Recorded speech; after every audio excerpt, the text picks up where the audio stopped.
Good morning! Another day, another vlog. 4:30 PM na, still waiting for Ate Maika pag-awas ng school kasi may pasok pa rin sila kahit Sunday. Nang makauna nga namin siya, dumiretso na kami sa aming pupuntahan. Wow! Medyo natulala ako dito, napakagandang pagmasdan ang paglubog ng sikat ng araw. Bigla ang yaya lang pala ito kaya kami napasama.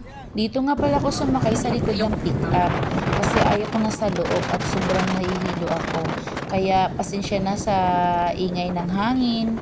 Ayan, naririnig nyo, napakalakas ng hangin.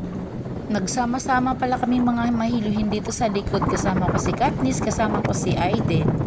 Ayan, sama-sama yung mga nahihilo sa sasakyan. So ayan, sa wakas, nakarating na din kami sa aming pupuntahan. Ayan, konting picture-picture. Tapos biglang umulan kaya hindi na kami nakapag-video sa labas.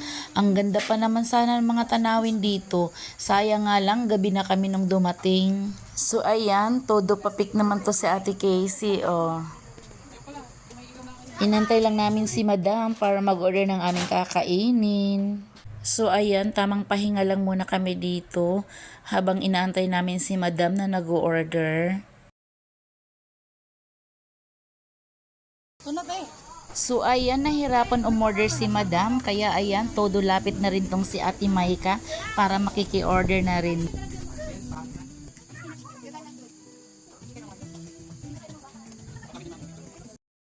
Ayan, gumaya rin kami kay Ate Casey, todo pick naman kami dyan.